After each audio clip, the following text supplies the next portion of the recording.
So yesterday I watched Joker and I felt it would have the same impact on this generation what Taxi Driver had. If you don't know about Taxi Driver, Google it. See the cult status that film has. First thing first, we'll start with the review of Joker. What if the world is seen from the eyes of a man who world considers lunatic, but when you see things from his perspective, you realize he's not that lunatic. When you will start with the film, you feel like it is a very dark, gritty film and gives kind of a art film kind of vibes. But as soon as the film progresses, you realize it has a certain kind of depth and story is so much layered. Layered का मतलब यहाँ पर ये है कम शब्दों में बहुत कुछ कहना चाह रही है. There are ample amount of plot twists filled in this film, and you realize that you have grounded for Joaquin Phoenix's portrayal of this man Arthur, aka Joker, who is so much like us. What I mean with like us is that seeing the experiences of Arthur, we get the same thought what this character is feeling. With every dots getting connected by the end, it gives a complete sense of feeling to the film. Directed by Todd Phillips, जिन्होंने Hangover और Due Date जैसी comedies बनाई थी, this is some serious badass film he has made. The film at times reminded me of Raman Raghav, but not at all for good reasons. Raman Raghav was too pretentious towards the story of its film, but this one seems so real. And there's so much pain you feel for Arthur. And while this character Arthur is doing unjust to the people, he's doing bad things, still you ground for him. The final verdict is, this was the DC film which we all wanted. It is a perfect anti-hero film. It will be considered as an example to how to make an anti-hero film for years to come. Okay, next is ending explanation, spoilers alert. There could have been multiple closure points, but Todd Phillips gave a complete closure to the film.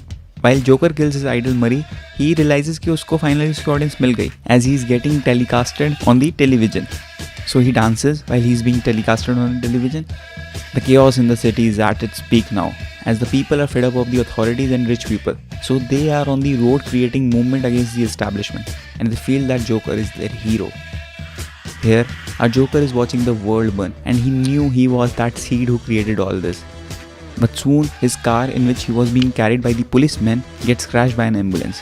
But we get to know it was a pre-planned crash by the people who consider Joker their hero. They take him out and bring him in the center, as he is their messiah now.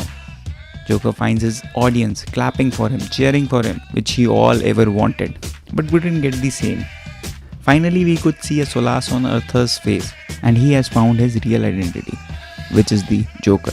After this, the scene cuts to some years ago where we see Arthur in an asylum with the same psychiatrist whom he used to visit earlier. Arthur is thinking from the past how his actions led to the killing of Thomas Wayne and ended up making Bruce Wayne an orphan. He is laughing on the god's play. The psychiatrist watches him smiling and asks him what he is thinking about. Arthur refrains from sharing things to her because he now knows that the psychiatrist was never ever interested in listening to his thoughts. When insisted by her to tell his thoughts, he tells her blatantly that she won't understand. The scene directly cuts to the hallway of the asylum, and we see Arthur walking out of the room with his shoes filled with the blood. This makes clear that Joker has returned and has killed the psychiatrist. The camera fixes in the hallway and we see that Joker is trying to break in from the asylum, but ended up making a chaos again. The film ends with the old school The End. A perfect blend of anti-hero film turning into vigilante kind of vibes with a very chaotic atmosphere throughout. Todd Phillips refrained from creating those cheap cliffhangers like Marvel does, so he does not give the post-credit scene. So, for a change, that's good. Okay, if you found something interesting about this film, do share with us in comments. If there's any other observation about the film, do share with us. Please give love to the video so that I can make more videos on the films. Thank you so much. Thanks.